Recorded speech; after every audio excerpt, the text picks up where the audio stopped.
Bonjour mes chers amis Lion, ascendant et lune en Lion. C'est avec grand plaisir que je vous retrouve. Donc sachez que c'est pour tout le monde, hein, pour tous les lions, ceux qui ont même la Vénus pour l'amour. On va regarder ça globalement, ce qui va se passer. Donc avec un tirage sur 3 cartes de Lenormand. Ensuite une petite coupe pour voir l'ambiance. Et puis 3 informations ici pour vous et une relation sentimentale aussi avec les sentiments. Mais c'est vrai que là, il peut me parler de quelque chose de principalement lié au cœur, parce que je vois quand même l'engagement, l'anneau. Il y a le cercueil qui me parle de fin, ainsi que la croix.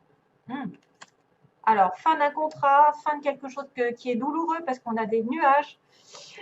Mes chers amis Lions, le mois de mars, ça va pas être un petit peu, ouais, il va peut-être vous demander un changement, quelque chose à faire. Vous allez faire une croix sur une relation, sur un contrat, sur quelque chose qui est scellé. Peut-être qu'effectivement, vous voulez, vous êtes croyant, vous priez pour un mariage, vous priez pour vous associer, vous priez peut-être, mais en même temps, j'ai envie de dire que la croix, normalement, c'est quelque chose de douloureux. C'est une personne qui est triste, triste parce qu'elle doit faire un sacrifice. Elle doit se sacrifier. Elle doit faire une croix sur son couple, sur une association, sur une collaboration, sur un engagement, sur une signature, sur un achat, sur quelque chose d'important. Hein, parce que, voilà, l'anneau, c'est quand même important. C'est un signe fort d'engagement. Donc là, il y a de la tristesse, il y a du sacrifice à faire pendant ce mois. À vous de voir. Ah, c'est peut-être pas le bon moment.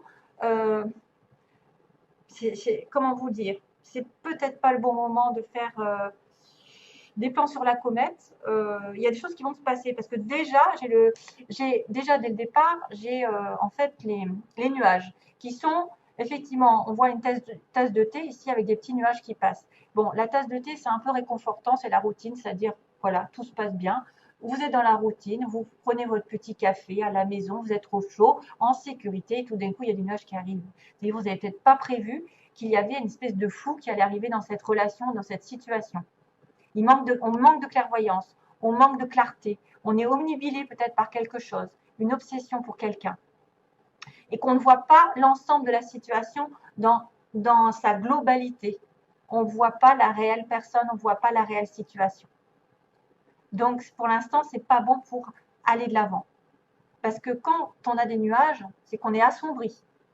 Il y a une image réconfortante de sécurité, mais en même temps, ça ne prévient pas, quelque chose arrive et vous met dans la confusion totale, dans l'incertitude, dans les doutes. Ça peut vous surprendre d'une certaine manière, parce que vous étiez en train de rêver à quelque chose qui n'arrive pas d'un coup, qui n'arrive pas à finalement, qui ne va pas aboutir. Peut-être qu'effectivement, vous pensiez vous engager, mais que là, tout d'un coup, vous allez me dire, non, c'est pas possible. Il y a quelque chose qui ne marche pas. Je suis obligée de faire ce sacrifice.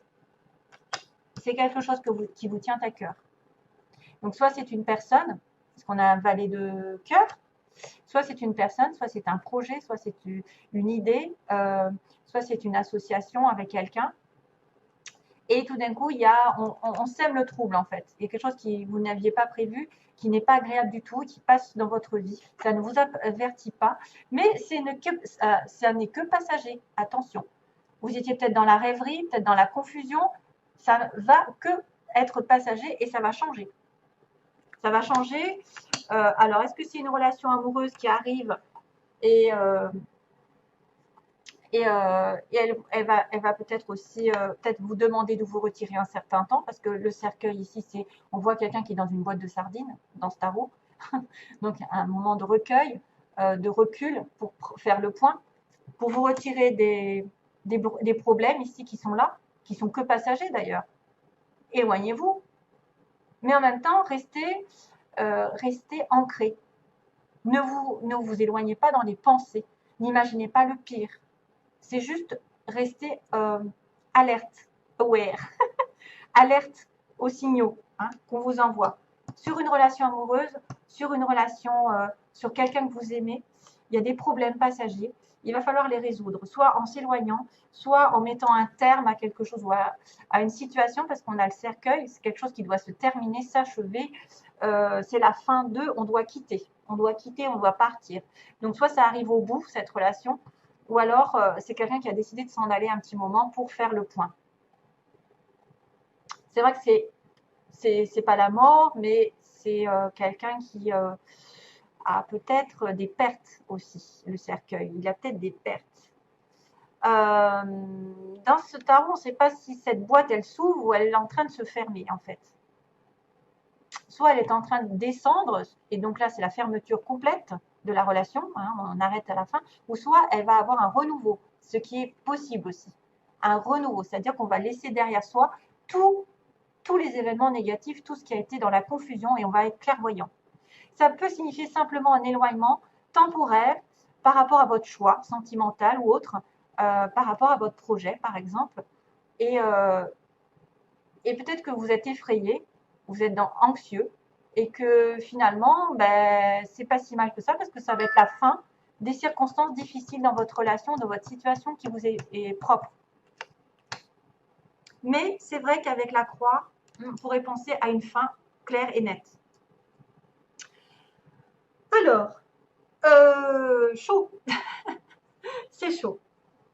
Alors ensuite, pour mes lions, on a le petit message 24. Tout en sachant sauvegarder mes propres limites, je suis en relation avec tout. Fixer des limites. Wow, fixer des limites.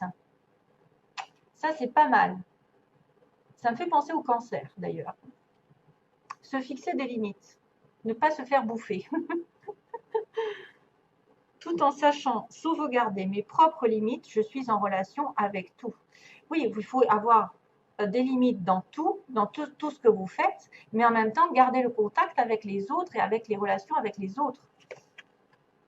Mais sachez quand même déterminer vos priorités aussi. Fixez des limites dans votre relation ou dans votre vie en globalité. Sachez fixer des limites. Alors, deuxième conseil, on a dit Dieu est votre source. Dieu est toujours là. Alors, tout ce dont vous avez besoin est fourni par la source infinie de Dieu et votre foi ouvre la porte qui vous permet de recevoir. Donc, c'est vrai qu'il y a une notion de croyance ici, de foi avec la carte de la croix.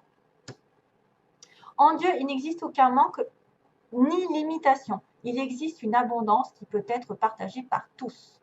Donc, si vous manquez de quelque chose, priez, il vous entendra. Et bien sûr, ne demandez pas de gagner au loto. Hein. Fixez-vous des limites dans vos désirs.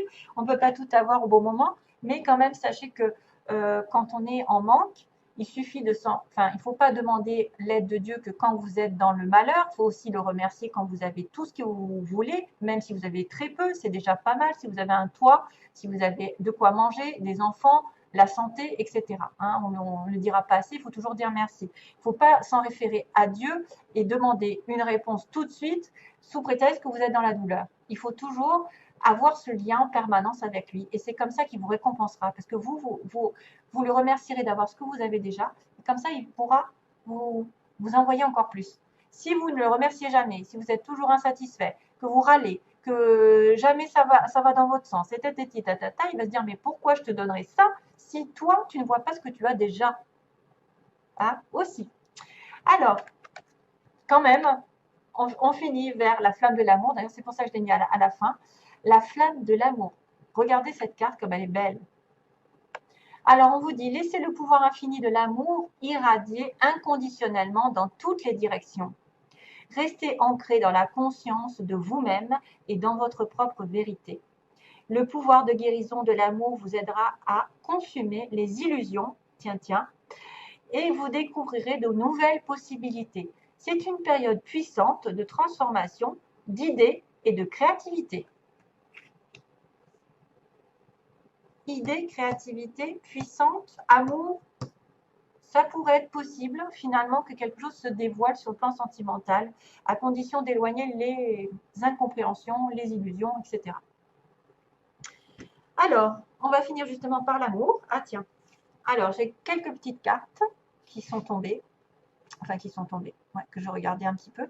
Alors, on m'a montré d'abord, on m'a dit réfléchissez. Oh non, c'est vrai, c'est maintenant que je réagis. On m'a dit réfléchissez. Vous êtes dans une tour, vous devez réfléchir à une union future. Réfléchissez par rapport, merci. Réfléchissez par rapport à une union, alors dans laquelle vous êtes ou une future union. Mais il y a un moment quand même de solitude. Un petit peu ça. J'ai l'impression de voir ça. Réfléchissez. Le consultant, monsieur consultant, probablement vous, à million, ou votre partenaire, celui que vous avez en tête, est blessé. Donc, ne l'oubliez pas, peut-être qu'il a eu des blessures dans le passé, peut-être qu'il est blessé dans cette relation actuelle, peut-être que vous lui avez fait du mal. En tout cas, son petit cœur est un petit peu délicat en ce moment. Il doit guérir certaines situations avant. Donc, prenez-le en compte. Quelque chose qui n'a pas guéri. Il est blessé, monsieur consultant. Et j'avais aussi la blessure avec la trahison. Donc, ça m'avait mis aussi la blessure avec la trahison. Il a été blessé, il se sent trahi, monsieur. Il se sent trahi. Peut-être que c'est lui, peut-être que c'est vous, mais en tout cas, il y a une trahison et une blessure qui apparaît dans cette relation. Et puis, j'ai aussi tiré le labyrinthe avec le visuel, comme si c'était compliqué de vous voir. C'était compliqué d'avoir des visus, peut-être de vous voir face à face, de discuter. Peut-être que vous allez le voir, mais vous allez vous sentir bloqué par rapport à cette relation. Hein. Moi, je vois plutôt quelqu'un qui a du mal à avoir l'autre. Peut-être qu'il est au loin, peut-être qu'il est dans une relation bloquée, ou il est en mariage, ou voilà, il y a quelque chose qui l'empêche de vous voir, qui est compliqué. C'est pour ça qu'il y a peut-être une montagne. Il y a peut-être des nuages. Voilà, compliqué. Ce sera tout donc pour mes chers amis lions. Et à bientôt, je l'espère. Merci. Plein d'amour. Bye bye.